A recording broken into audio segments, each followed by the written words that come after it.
Hey guys, ngayon tuturuan ko kayo mag-assembly and disassembly ng isang PC.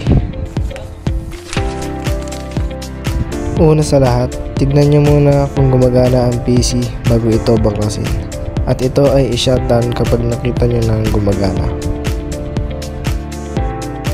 Sunod naman ay bunutin ito sa saksakan para hindi kayo makuryente kapag nagbabaklas na kayo. Dito sa gilid ay bunutin nyo ang mga nakasaksak sa inyong mga PC kagaya ng keyboard at mouse.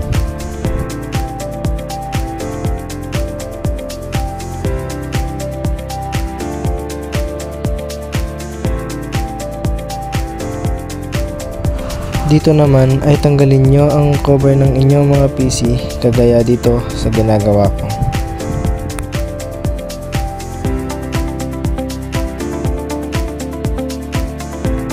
Sunod ay simulan na natin magbaklas. Unahin natin ang SATA cable.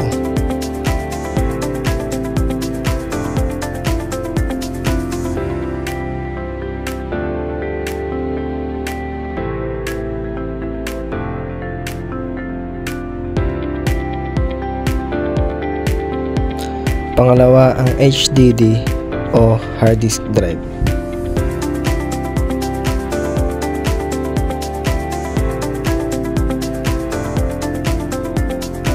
Pangatlo naman ang PC RAM o Random Access Memory. Ibuka lang ang dalawang kulay puti sa gilid nito at saka ito hilain pataas.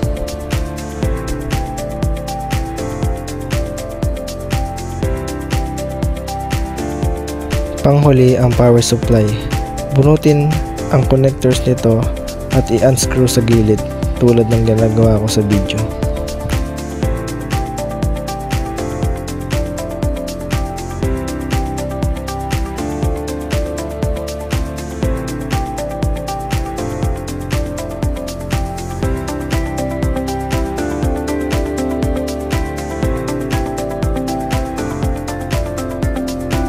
At huwag niyong kakalimutan na ilapag ito sa isang malinis at ligtas na patungan.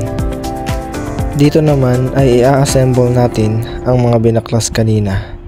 Kung ano ang huling tinanggal ay ayun ang unang ibabalik. Dito ay ipapakita ko sa inyo kung paano ang process ng pag-disassembly at assembly ko.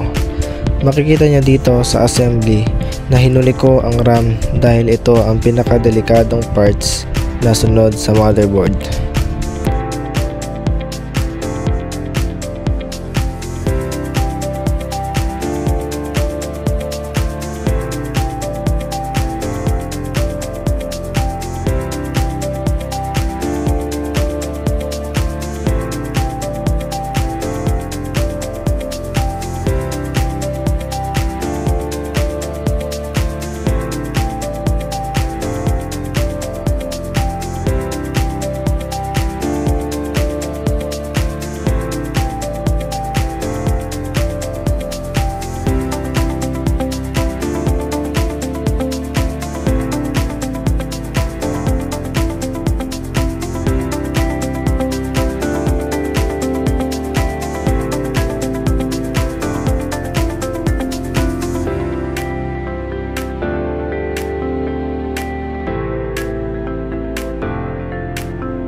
Dito naman sa part na ito ay i-push lang ang kabilaang side ng RAM hanggang sa marinig ang click sound.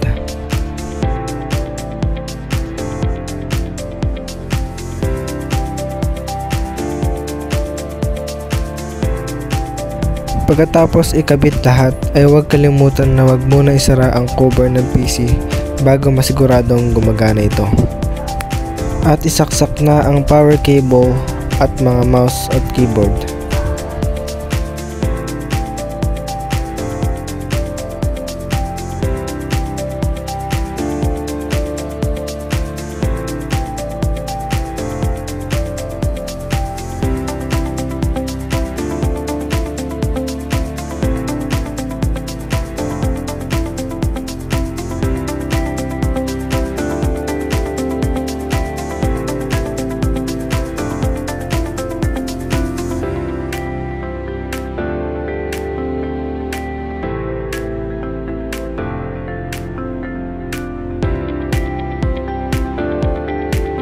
Dito ay sinaksak ko na ang PC para makita ang resulta ng pag-assembly and disassembly natin dito sa video.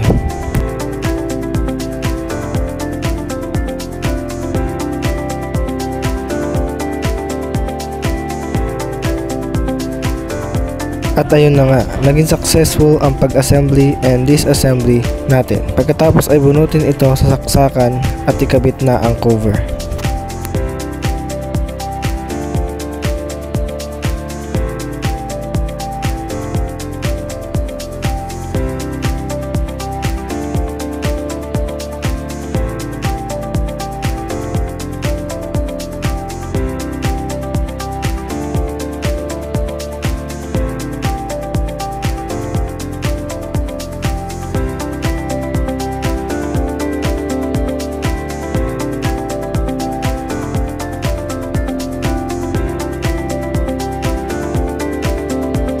That's it. Thank you guys for watching. Don't forget to like, share, and subscribe to our channel. Peace out.